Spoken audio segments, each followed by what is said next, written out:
অগ্রিম বুকিং থেকে ছবি রিলিজ বক্স অফিসে একের পর এক বাজিমাত। পুষ্পা 2 ঝড়ে ফের কাঁপছে গোটা দেশ। ভক্তদের দাবি এবার ডবল ডোজ দিয়েছেন আল্লু। মুক্তির প্রথম 3 দিনেই 500 কোটি টাকা আয় করেছে ছবিটি। সকলেই যখন এই সিনেমা নিয়ে মেতে, তখন সোশ্যাল মিডিয়ায় নজর কাড়ল শ্রীদেবী কন্যা জাহ্নবী কাপুরের একটি পোস্ট। পাশ্চাত্য সিনেমা নিয়ে বাড়াবাড়ি করার কড়া জবাব দিলেন জাহ্নবী।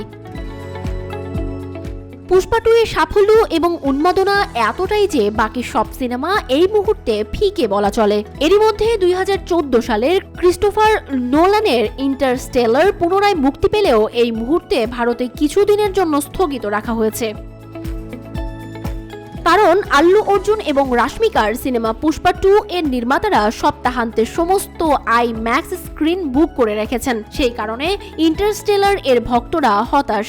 সোশ্যাল মিডিয়ায় রীতিমতো চলছে আলোচনা। ঠিক সেই সময়েই পুষ্পা 2 এর পাশে দাঁড়ালেন জাহ্নবী। প্রশ্ন তুললেন, দেশের সিনেমা ছেড়ে পাশ্চাত্য ছবি নিয়ে কেন এত মাতামাতি ভক্তদের?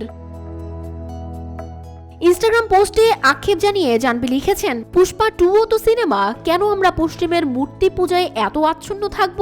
আমাদের নিজের দেশের জিনিসকে কোথাও অযোগ্য প্রমাণ করা হয় এই ঘটনায়। আমরা নিজেদের সম্পদ ছেড়ে অন্যদের দেশের সৃষ্টিকে বেশি গুরুত্ব দেই, যা অত্যন্ত দুঃখজনক।